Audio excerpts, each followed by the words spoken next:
Oui, on fait circuler des idées en longueur de journée ici à Radio X. À un moment donné, ça va prendre de l'action. Et Laurent Proulx a très, très bien dit là-dessus.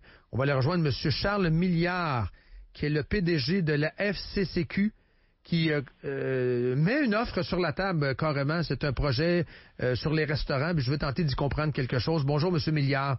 Bonjour, M. Morin. Quelle est votre offre sur la table? En fait, nous, ce qu'on dit, c'est que les restaurateurs se sont fait dire qu'ils devaient prendre une pause de 7 semaines et demie. Alors, ce qu'on veut, c'est commencer tout de suite à préparer la relance des restaurants avec quelques idées. Évidemment, nous, on mentionne pas de date parce que c'est pas mon métier, moi, de gérer la santé publique, évidemment, et d'évaluer le risque. Mais à partir du moment où le gouvernement va décider de rouvrir les restaurants, il faut qu'il donne la prévisibilité aux restaurants en leur donnant un petit peu un heads up, comme on dit en français. Et l'autre chose, c'est que pendant le temps des fêtes, nous, on pense qu'il y a beaucoup de salles à manger au Québec qui sont beaucoup plus sécuritaires et sanitaires que bien des cuisines chez grand-maman et chez grand-papa. Très bien dit. Dans le temps des fêtes, donc, à partir de là, on est dans le temps des fêtes. Ben, je vais vous donner un exemple.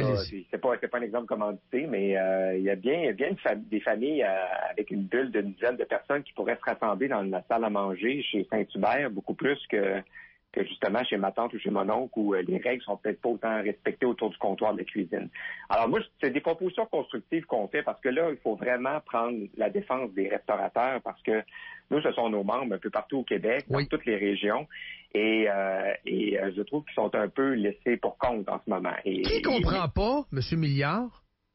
Parce que là, la santé publique, moi j'ai eu le boss de la santé publique de Québec ce matin, qui m'a dit qu'il avait suggéré des assouplissements concernant les restaurants. En français, ça veut dire qu'il avait suggéré la réouverture des restaurants dans la région de Québec. Même chose avec Dr Drouin pour Montréal. Ouais. C'est le politique en haut qui comprend rien? Ben écoutez, je suis pas dans les décisions. Il n'y a pas 62 options. C'est le gouvernement Legault qui dit non. Ouais, mais le gouvernement Legault a dit non. Là, vous me dites ça aujourd'hui. Vous allez faire quoi comme représentation? Vous exigez une rencontre avec François Legault?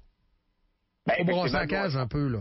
Oui, puis j'ai entendu l'intervenant précédent aussi le mentionner qu'il voulait avoir un petit peu plus de dents peut-être dans les interventions, mais les relations gouvernementales, c'est pas celui qui crie le plus fort qui gagne toujours, hein. Ça prend des discussions, essayer de comprendre la partie de l'autre aussi, là. Je vous donnerai pas un cours de relations gouvernementales ce matin.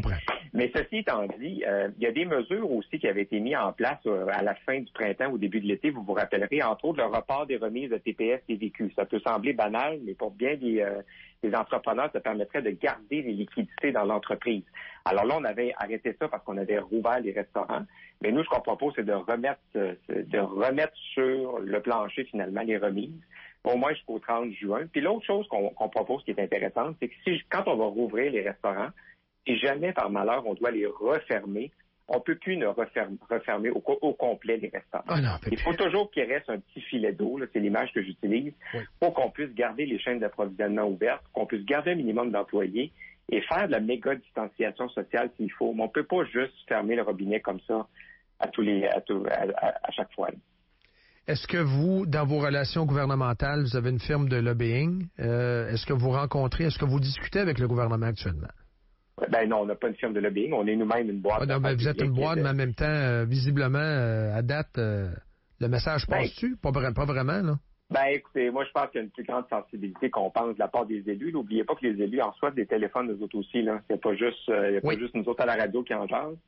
Alors, c'est sûr que c'est très difficile, mais c'est un équilibre entre les décisions de santé publique, entre ce qui se fait aussi ailleurs dans le monde, hein. Évidemment, ils doivent regarder ce qui se fait aussi ailleurs dans le monde. En Ontario, ils viennent de reconfiner les restaurants à Toronto. Encore une fois, moi, je suis pas dans la date. Moi, je suis dans prendre soin des restaurateurs et leur donner le plus de liquidité et le plus de prévisibilité possible dans la situation actuelle. Ça, c'est très intéressant. L'aspect du cash flow, il est très intéressant.